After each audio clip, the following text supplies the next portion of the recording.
So yan guys, ito na po pala yung ating na-harvest dito po sa ating taniman. So ito po yung tanim kong talong, ito na po yung bunga. Ito yung na-harvest na po natin. So napaka-fresh.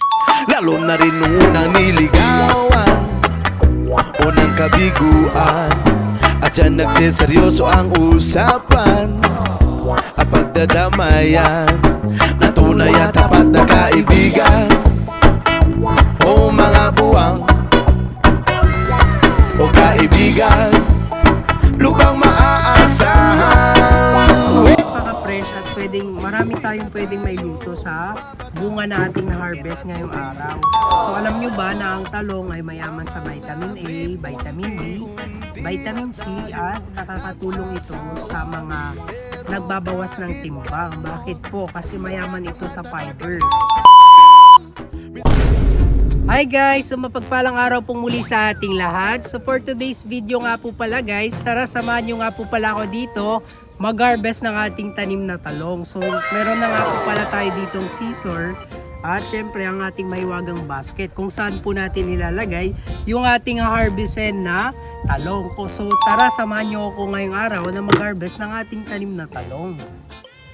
Yan guys, kung mapapansin nyo guys, ready to harvest na nga po pala itong ating talong. So, harvestin na po natin itong ating talong dahil magpiprito po tayo ng ating talong. Wala po tayong pang-ulam for today's video. So, we need to harvest na po ito kahit na medyo maliit pa ano. So, pwede na yan guys para hindi na yan uudin or ano ba.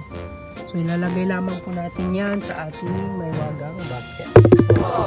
Siyempre guys, pati ito, harvestin na po natin yan guys. Dahil yan. Napaka-fresh na fresh ang ating tanim na talong. No? Lagay na ulit natin sa ating blue basket. Siyempre, hindi magpapahuli kahit maliit pa lang. Harvestin na natin. Bakit? Papansin nyo inuod na yan. No? Gumagapang guys. Ilagay natin na sa basket guys. Kung mapapansin nyo guys, kahit na napakaliit nito guys, may palatandaan kung bakit magulang na po.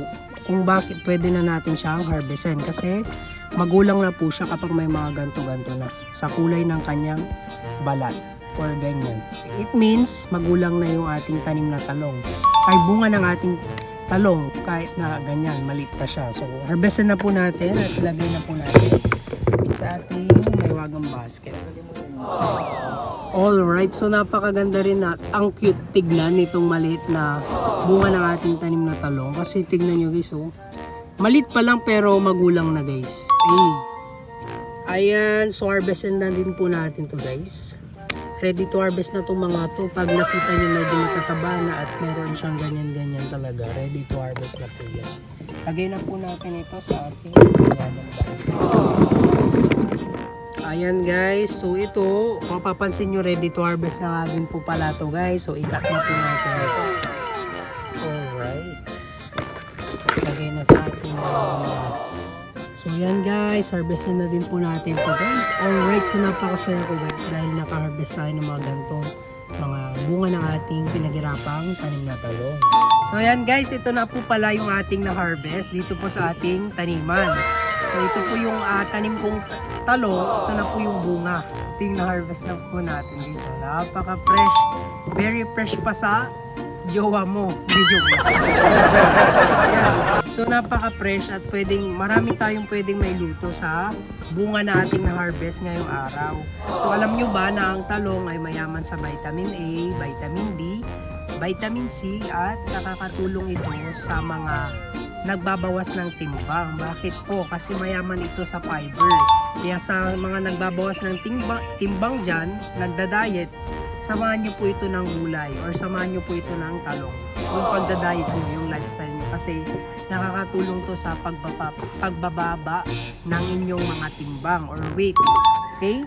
At the same time, I encourage you all po na magtanim na rin po tayo sa ating mga tahanan. Maliit man na espasyo, ay maaari po nating pagtaniman ng mga talong, kamatis, okra, ganito. Dahil libre lang magtanim. Lalo sa panahon natin ngayon ay pamahal na ng pamahal ang bilihin, di ba? Do you agree with that?